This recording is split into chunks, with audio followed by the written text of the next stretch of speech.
देखो संख्यावाचक का मतलब जो आपका किसका बोध कराएगा आपको, संख्या। अगर साधारण शब्द में, अगर नॉर्मल शब्द में समझो, संज्ञा या सर्वनाम के संख्याओं का बोध कराएगा। क्या कराएगा? संज्ञा या सर्वनाम के संख्या का बोध कराएगा कि कितनी संज्ञा है, कितने सर्वनाम है। जहां पर उसका बोध कराएगा वही क्या कहलाएगा? संख्यावाचक सर्वनाम कहलाएगा। अब यहां पर देखो पुस्तकें क्या है? संज्ञा है, मगर वो पुस्तकें हैं कितनी? 10। अब इस संज्ञा का बोध करा रहा कि संज्ञाएं हैं कितनी? 10 है। ठीक है, यहां पर ये इस चीज का बोध कराएगा। अब उसी तरह से सर्वनाम है, जैसे ये 10 लोग हैं, यह 10, ये 10 लोग हैं, यह 10 ये सर, केले है, यह 10 केले हैं। ये भी हो सकता है। हो सकता है, नहीं हो सकता है? देखो अब केले कितने हैं? 10 है। अब केला क्या है यहाँ पर? संज्ञा है, संज्ञा है, और संज्ञा से पहले किसका प्रयोग किया गया है? सर्वनाम। सर्वनाम का प्रयोग किया गया। ये क्या आ जाएगा? संज्ञा। आगे इसमें और उदाहरण, जहाँ संख्याओं का बोध होगा सर वो सीधे होगा। बस सीधे जहां पर संख्याओं का बोध कराओगे वहीं पर क्या आएगा? आपका संख्यावाचक सर्वनाम आएगा। ठीक है, ये समझ गया। जरूरी नहीं है कि सर्वनाम। अब जैसे सर्वनाम में कोई बताओ, इसलिए सर यहाँ 10 लोग खड़े हैं, लोग तो फिर वही आ जाएगा। लेकिन वो सर्व उस संज्ञा के लिए तो सर्वनाम का प्रयोग होगा ना। नहीं, सर्वनाम ही होना चाहिए। सिर्फ संज्ञा होनी नहीं चाहिए उसमें। वे 10 थे, वे 10 थे। वे कौन? कोई आदमी है ना वो, मगर वो है कितने? 10 है। ठीक है, तो यहां पर भी क्या है? इसको ऐसे लिख देते हैं, वे 10 थे। आप कभी कहते ना, ये आप किसी ने पूछा कितने लोग थे यार, तुम बोलोगे वे 10 थे। उन लोगों के लिए प्रयोग किया गया है, मगर वे 10 थे। अब यहां पर जो सर्वनाम है वो 10 के बारे में बता रहा हूं। सर्वनाम कितने थे? 10 थे। ठीक है,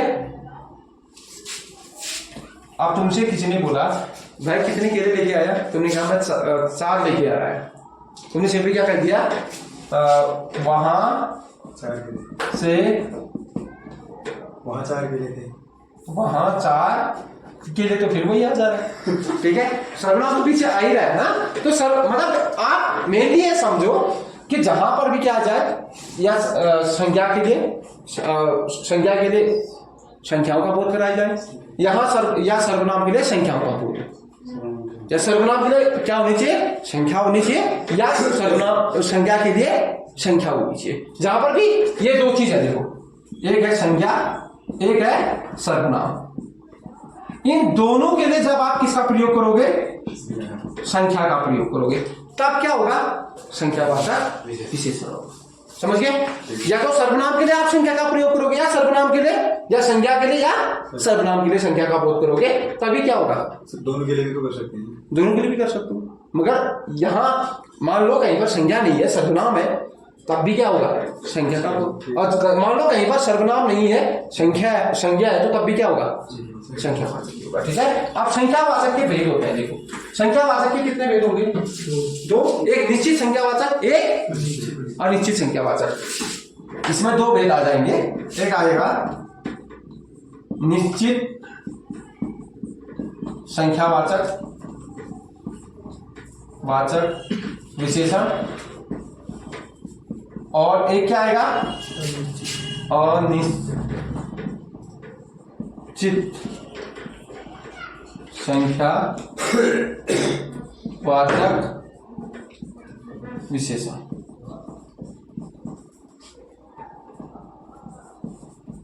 बताओ इसमें कुछ उदाहरण, जैसे निश्चित वाचक और निश्चित वाचक।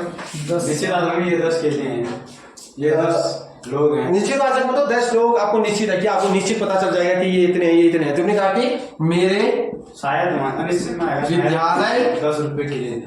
मैं निश्चित में आएगा 50 शायद कोई चावल 1 किलो था, बच्चे उसमें कितनी संख्या होती? चावल की देखो यहाँ पर आपने लिखा मेरे विद्यालय में 50 बच्चे हैं। अब यहाँ पर संख्या की क्या बताई जा रही है? विशेषता यहाँ बच्चों के लिए कितनी संख्या बताई जा रही है? 50। फिक्स है कि कितने हैं? 50। अब आपने कहा मेरे विद्यालय में बहुत बच्चे थोड़े चावल दे दो। दे दो। आपको निश्चित किया कि आपको कितना चाहिए? नहीं है ना, आपने कहा कि थोड़े चावल दे दो, तो निश्चित ही नहीं है कि कितने चाहिए आपको। ठीक है, आपने कहा कि थोड़े चावल दे दो, ये क्या है? अनिश्चित है, मतलब आपको फिक्स पता नहीं चल रहा है कि हाँ कि कितने चाहिए या कितने चावल है। ठीक है, आपने कहा मान लो कभी आपने कहा कि आप तेरे पास कितने पैसे हैं, तुम्हें फिक्स पता नहीं है कि मेरे पास इतने पैसे हैं, तो कहेगा थोड़े बहुत मेरे पास हैं, मगर थोड़े बहुत है कहोगे, मगर 10 रुपए में क्या होगा? शायद मेरे पास 10 रुपए शायद कहेगा तो तब भी वो क्या आएगा? अनिश्चित है। हो भी सकते हो 10, नहीं भी हो सकते हो 10। शायद कह रहा है ना, तो फिक्स पता नहीं है कि तेरे 10 है। अब तूने कहता कि 10 रुपए मेरे पास है, तो क्या आ जाएगा? तूने कहा शायद मेरे पास 10 रुपए है, तब क्या आएगा? अनिश्चित है। ठीक है, और जैसे तुमने कहा कुछ लोग कल आने वाले हैं, बताओ कुछ लोग कल आने वाले हैं। अब क्या होगा? अनिश्चित होगा। क्यों? आपको फिक्स पता नहीं कि कितने लोग आने वाले हैं। मैं कहता हूं कि कल 10 लोग आने वाले हैं, तब निश्चित हो जाएगा। क्या पता है बाढ़ आ जाएगा? अरे तुम्हें ये तो पता है कि 10 आएंगे ना, सही, तुम्हें पता तो है कि 10 आने वाले, घर तक को एक ही पहुंचे चाहिए। ठीक है, मगर आपको ये पता है कि आने वाले कितने हैं? 10 वो घर पहुंचते पहुंचते एक ही पहुंचे, कोई बात नहीं। ठीक है, तो जहां पर आपको फिक्स संख्याओं का पता चलेगा, जो निश्चित संख्याओं का बोध होगा, तो क्या आ जाएगा? जहां पर आपको फिक्स निश्चित संख्या का बोध नहीं होगा, तो अनिश्चित वाचक सर्वनाम आ जाएगा। ठीक है, आया समझ में? चलो फिर 10 वेद पहला कौन सा है? गणनावाचक। गणनावाचक। और इसको पूर्ण क्यों कहा गया बताओ? ये पूरे पूर्णांक है वाचक। देखो यहां पर क्या होता है ना, जैसे पूर्णांक है, पहला 1 2 3, किसी का क्या होता है? वो पूर्ण अंक है वो। ठीक है, इसलिए क्या होगा? वो पूर्णांक आएगा, जिसमें इसमें गणनावाचक में क्या आएंगे? 1 2 3, किसी चीज की गणना करना, मतलब गणना करना, 4 गिनना किसी को, 5 कभी आपको पूछ दिया नहीं 5 या 6, ये क्या है? आदि, ये गणना करना है। ठीक है, ये क्या है?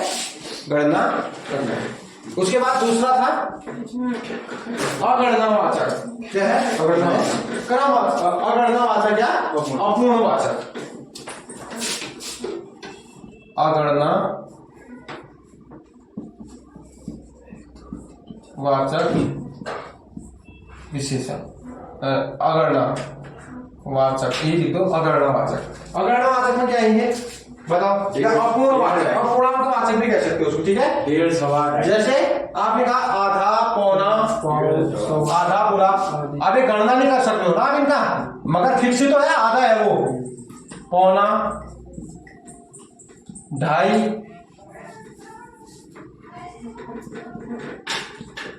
और 1.5 सवा, 1.5 सवा आदि कर देना। आपका जितना भी है, जिसका आप गणना नहीं कर सकते, जिसको आप गिन नहीं सकते, उसको भी क्या कहोगे?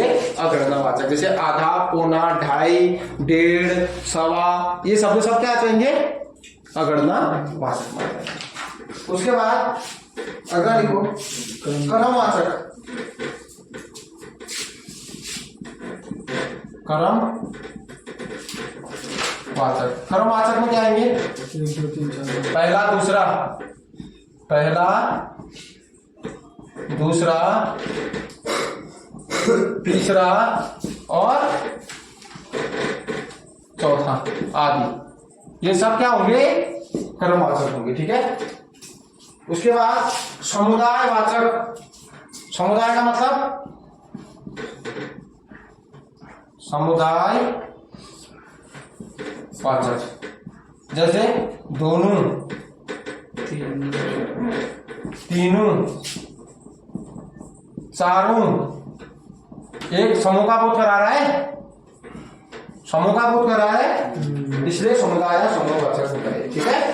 प्रत्येक वाचक, प्रत्येक बोधक, एक एक प्रत्येक बोधक, जैसे एक एक को प्रति, क्या आ जाएगा? जैसे आप लिखे प्रति, प्रत्येक, एक एक, हर एक।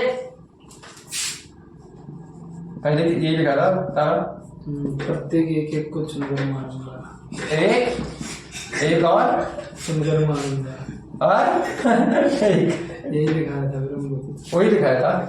मतलब एक एक को चुनकर मारूंगा बोलते हो ना, हर एक को फड़कवाऊंगा। ये तो ये शब्द के लिए किया होगा उस समय, तो ये शब्द हो गए। ठीक है। अगला आओ, आवर्ती उसमें आवर्ती बोधक, आवर्ती बोधक, आवर्ती आवृत्ति में क्या क्या था? 2 गुना 4 गुना 5 गुना आवर्ती बोधक, बोधक।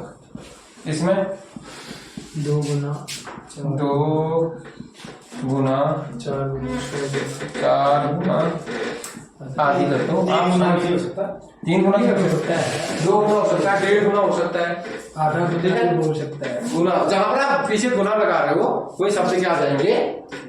ये आएंगे। ठीक है।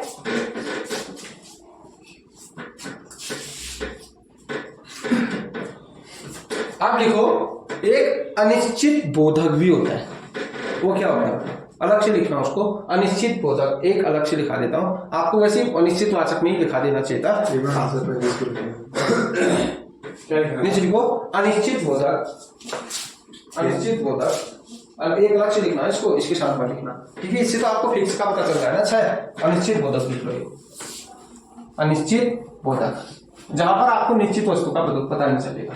अनिश्चित बोधक जैसे लिख लो आप, अभी ये पूछ सकता है इसलिए। एक नंबर ले क्या? आवर्ती बोधक 2 गुना 4 गुना 10 गुना 5 गुना ये बोलेगा ना, तो क्या होगा? ये सब मतलब संख्या का बोध तो कराया है। अनिश्चित बोधक में आएगा 5 है 8 10 बोलते हो ना। तुमने कहा तुमने अनिश्चित बोधक में कहा कि 5 4 6 4 5 का आदमी, कितने आदमी थे? 4 5। अब पता नहीं था देखो 4 थे या 5 थे। अब उसके बाद तुमने 10 12 तुमने कहा कि किसी ने किससे बोला कि यार थोड़े से आम ला देना, तो उसने कहा कितने लाऊंगा? तुमने कहा 10 12 ला देना। तुमने फिक्स नहीं किया कि 10 लाने हैं या 12 लाना है, इसलिए क्या है ये अनिश्चित बोधक है। जैसे आपने कहा 10 12, अब आपने कुछ कहा 4 2 4, आप ये शब्द बहुत प्रयोग करते हो, 2 4, ठीक है, आदि। ये शब्द किस मान से आ जाएंगे? अनिश्चित बोधक मान। ठीक है, ये किस में होंगे? अनिश्चित बोधक। समझ गए? इसमें प्रयोग किया जाता है अनिश्चित बोधक। ये आप, क्योंकि आप इसका बहुत सारा क्या करते हो? प्रयोग करते हो। आपने खुद ही कई बार बोलते हो कितने थे भाई? तुमने कहा कितने लड़के थे? 2 4 लड़के थे, वो आए और मार के चले गए, बोला ना आपने। आपने ये नहीं बताया फिक्स की 2 थे 4 थे या कितने थे। आपने कहा या तुमने कहा कि यार 2 4 के लिए लेके आ देना, तो आप पूजा है। आपने ये नहीं कहा कि कितने लाने हैं, आपने 2 भी कहा और 4 भी कहा। तो ये ऐसे शब्द कहां पर आते हैं? अनिश्चित बोधक सर्वनाम आता है, संख्यावाचक आता है, क्योंकि संख्या तो आ रही है ना 2 4 4 5 10 12, तो ये यहाँ पर कहां पर आएंगे? नीचे समझिए। चलो फीस नहीं करते हैं, एक ही हो पा रहा है यार आपको।